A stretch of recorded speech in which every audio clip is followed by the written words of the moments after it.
आत्मीय भाइयों और बहनों, प्रणाम। कैसे हैं आप साथियों?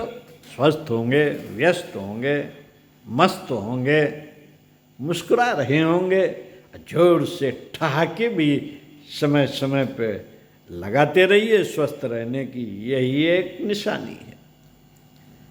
इसी से व्यक्ति निर्माण होता है, इसी से परिवार निर्माण होता है, इसी से समाज निर्माण होता है और युग निर्माण भी इसी से होगा। किससे? मुस्कुराने से।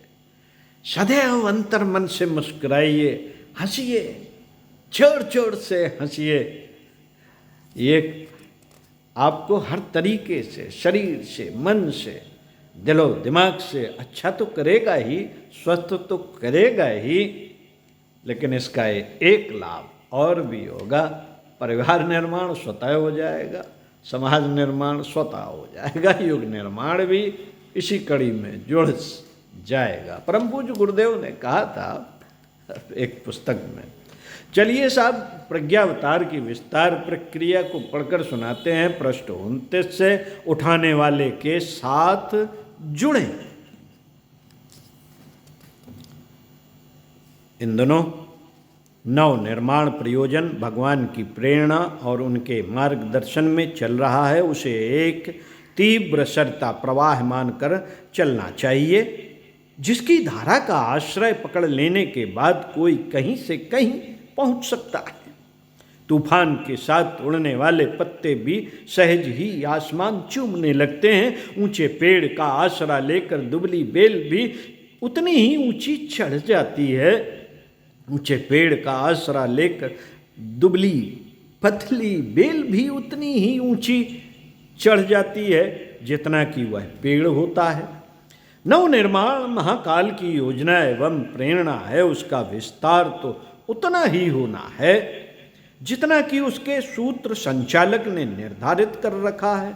इस विश्वास को जमा लेने पर अन्य सारी समस्याएं सरल हो जाती हैं। नवनिर्माण का कार्य ऐसा नहीं है जिसके लिए कि घर गृहस्थी काम धंधा छोड़कर पूरा समय साधु बाबा जियों की तरह लगाना पड़े। यह कार्य ऐसा है जिसके लिए 2 घंटे नित्य लगाते रहने भर से असाधारण प्रगति संभव है। लगन हो तो कुछ घंटे ही परमार्थ प्रयोजन में लगा देने भर से इतना अधिक परिणाम सामने आ उपस्थित हो सकता है जिसे आदरणीय, अनुकरणीय और अभिनंदनीय कहा जा सके। इस युग धर्म के निर्वाह के लिए अपने परिवार को प्रेरित किया जा रहा है। आरंभ में विचार था अपने परिजनों के बलबूते ही सन 2000 में होने वाली पूर्ण आहुति में 1 करोड़ भागीदार बनाए जा सकेंगे, किंतु परिजनों का उत्साह तथा समय की महत्ता और आवश्यकता देखते हुए गति चक्र को दूना बढ़ा दिया गया है। अब 5-5 वर्ष में 2 पूर्ण आहुतियाँ होंगी, एक सन 1995 में, दूसरी सन 2000 में। इन दोनों में 1-1 लाख वेदियों के दीप यज्ञ होंगे। इसी प्रकार 1 करोड़ याजक इसमें सम्मिलित होंगे। लोगों के अंतःकरण में जिस क्रम से उत्साह उभरा है उसे देखते हुए प्रतीत होता है कि जितना संकल्प किया है उससे कई गुनी गति बढ़ेगी और लक्ष्य से कहीं अधिक आगे पहुंचेंगे। साथियों,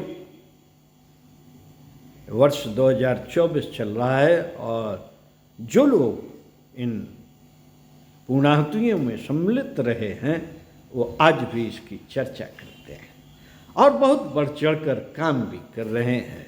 साथियों, यह मात्र कल्पना नहीं, दिव्य संरक्षण में सक्रिय होने वाला उत्साह बूंद बूंद से सागर की उपमा चरितार्थ करता है। अपने वर्तमान 5 लाख परिजनों में से 1 लाख जीवंत वरिष्ठों को अग्रदूतों की भूमिका के लिए छाटा जा रहा है। उन्हें एक हल्का सा काम सौंपा गया है। वे प्रतिदिन 5-10 परिचितों को नव प्रकाशित 21वीं सदी संबंधी पुस्तकें एक-एक करके पढ़ाए जाएं। 2 घंटे समय दान देने वाले के लिए यह कार्य बहुत आसान है। यदि औसतन 10 दिनों में न्यूनतम 5 व्यक्तियों को भी यह सेट पढ़ाया जाए तो 1 माह में 15 तथा 1 वर्ष में 180 व्यक्तियों तक एक ही पर्जन नवचेतना का संदेश पहुंचा सकता है। इस प्रकार 5 वर्ष में यह संख्या 900 हो जाएगी। इस क्रम में 1 लाख परिजनों द्वारा 5 वर्ष में 9 करोड़ व्यक्तियों को युग चेतना से अनुप्राणित किया जा सकेगा। यह संख्या आश्चर्यजनक लगती है, पर यह न्यूनतम आंकड़े हैं। नैष्ठिक पुरुषार्थी 10 दिन में 10 व्यक्तियों को भी पढ़ा सुना सकता है।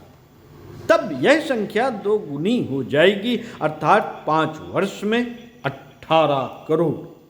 अगले 5 वर्ष में नैष्ठिकों की संख्या बढ़ेगी ही, अस्तु उस 5 वर्षीय पुरुषार्थ से और भी अधिक लोगों को अनुप्राणित किया जा सकेगा। सफलता का प्रतिशत कितना भी घटे, हर 5 वर्ष में करोड़ 2 करोड़ भागीदार खड़े कर लेना जरा भी कठिन नहीं। इस संबंध परिकर को दैनिक जीवन में कई काम सुपुर्द किए गए हैं। इनमें से एक है 108 बार गायत्री मंत्र का जाप। उतने ही समय तक प्रातःकालीन सूर्योदय का ध्यान, जिसमें अनुभव करना कि वह तेजस अपने कण कण में, रोम रोम में समाविष्ट होकर समूची काया को ओजस्वी, तेजस्वी और वर्चस्वी बना रहा है। यह अनुभव साधक के उत्साह एवं साहस को कई गुना बढ़ा देता है। इसी साधना का एक पक्ष यह है कि उद्गम केंद्र शांत कुंज की एक मानसिक परिक्रमा लगा ली जाए और विगत 65 वर्ष से अखंड लव में जल रहे दीपक के समीप बैठकर उससे निःस्त्रित होने वाली प्राण चेतना का अपने में अवधारण करते रहा जाए। विचार क्रांति ज्ञान यज्ञ है।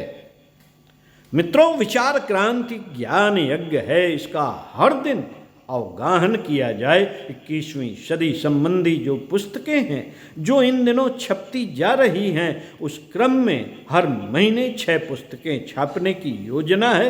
20 पैसा नित्य का अंशदान निकालते रहने पर 1 महीने में 6 रुपये की राशि जमा हो जाती है। इसी पैसे से हर महीने का नया प्रकाशन 1 लाख पाठकों को मिलता रहेगा। इन्हें 1 से लेकर 10 तक को पढ़ा देना या सुना देना ऐसा कठिन काम नहीं है जिसे कि 2 घंटे समय दान करने वाला पूरा ना कर सके। यह पढ़ाने या सुनाने का क्रम नियमित रूप से चलता रहे तो 1 वर्ष में ही वह संख्या पूरी हो सकती है जो 5 वर्ष के लिए निर्धारित की गई। अधिकस्य अधिकम फलम की सूक्त के अनुसार युग चेतना का स्वरूप जितने अधिक लोग समझ सकें, हृदयंगम कर सकें और व्यवहारिक जीवन में उतार सकें, उतना ही उत्तम। सन 1960 की बसंत पंचमी से यह ज्ञान यज्ञ आरंभ किया जा रहा है। सन 1965 में इस महायज्ञ की अर्धपूर्णाहुति होगी। उस निमित्त 1 लाख वेदियों के यज्ञ वसंत पंचमी से संपन्न हो जाएंगे। इस प्रकार 1 लाख दीप यज्ञ और 1 करोड़ के ज्ञान यज्ञ का, जप यज्ञ का संकल्प तब तक भली प्रकार पूरा हो जाएगा। यह प्रथम 5 वर्ष की योजना हुई। सन 2000 में अभी 10 वर्ष शेष हैं। 2 लाख दीप यज्ञ और 2 करोड़ ज्ञान यज्ञ, 10 वर्ष तो पूरे हो गए साथियों। 24वां वर्ष चल रहा है। तो अब आप सोचिए कितने लाख दीप यज्ञ और कितने करोड़ ज्ञान यज्ञ सरलता से पूरे हो गए होंगे। वर्तमान परिजनों की बढ़ी हुई संख्या उमंग को देखते हुए प्रतिफल उससे ज़्यादा ही होने की संभावना है और देखा जा भी रहा है। उपरोक्त बात क्रियाकृत से संबंधित रही। निर्धारणों को जीवन में उतारने का प्रतिफल तो और भी अधिक प्रभावकारी होगा। शारीरिक स्फूर्ति, मानसिक उल्लास और भावनात्मक संवेदना की योग साधना हर किसी को नित्य नियम के रूप में करनी होगी। मितव्ययिता का अभ्यास और बचे हुए समय तथा पैसों को जीवनचर्या में युग चेतना का समावेश करने के क्रम में लगाए रहने वाला पुण्यात्मा और अधिक धर्म पारायण बनता चला जाएगा। जलता हुआ दीपक दूसरे बुझे दीपकों को जलाता रहेगा।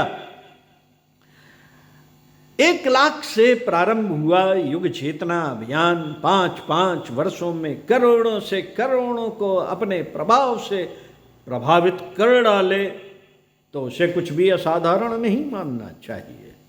साथियों, आज तो 15 करोड़ की तक हमारी युग चेतना पहुंच चुकी है।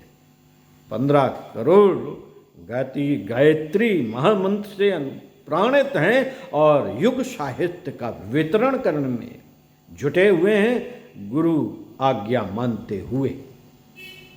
साथियों, पिछली शताब्दी यह दिन दूर नहीं कि समूची मनुष्य जाति इस प्रभाव क्षेत्र में होगी। प्रगतिशीलता का माहौल बनता दिख पड़ेगा। मानवीय गरिमा के अनुरूप उत्कृष्ट आदर्शवादिता अपनाते हुए जन जन दिखाई देंगे। पिछली एक शताब्दी में कुविचारों और कुकर्मों की बाढ़ जैसे आ गई। लोग भ्रष्ट चिंतन और दुष्ट कर्मों के अभ्यासी बनने लगे। पतन का क्रम कहां से कहां जा पहुंचा। लोग गिरने और गिराने में प्रतिस्पर्धा मानने लगे। इसी प्रवाह को यदि उलट दिया जाए तो अगली एक शताब्दी में सदा सहता की उत्साहवर्धक अभिवृद्धि भी हो सकती है। गिरने और गिराने वाले यदि अपनी गतिविधियों को उलटकर उठने और उठाने में लगा दें तो उज्जवल भविष्य की संभावनाओं को मूर्तिमान बनने में कुछ भी संदेह न रह जाएगा। साथियों, पुस्तक का समापन हुआ। क्रांति धर्मी युग साहित्य KD 9 हमने आपको पढ़कर सुनाई।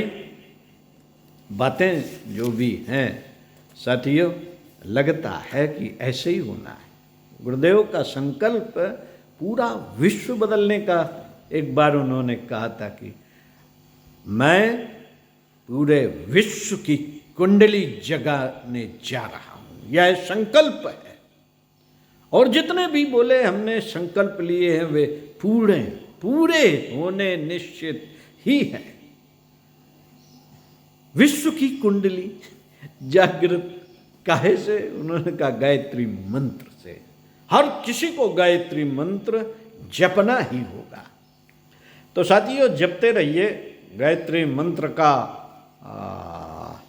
ध्यान, सूर्य की चेतना का ध्यान करते रहिए। यह आपको सुखी और समृद्ध बनाएगा। आपको स्वस्थ शरीर, स्वच्छ मन, अभिनव समाज की संरचना में लगाए रखेगा। मिलते हैं साहब अगले वीडियो में। क्रांति धर्मी युग साहित्य अथवा गुरुदेव की जन्म शताब्दी पुस्तक माला से प्रवचन पढ़ के सुनाएंगे जरूर, बताएंगे जरूर। ओम शांति।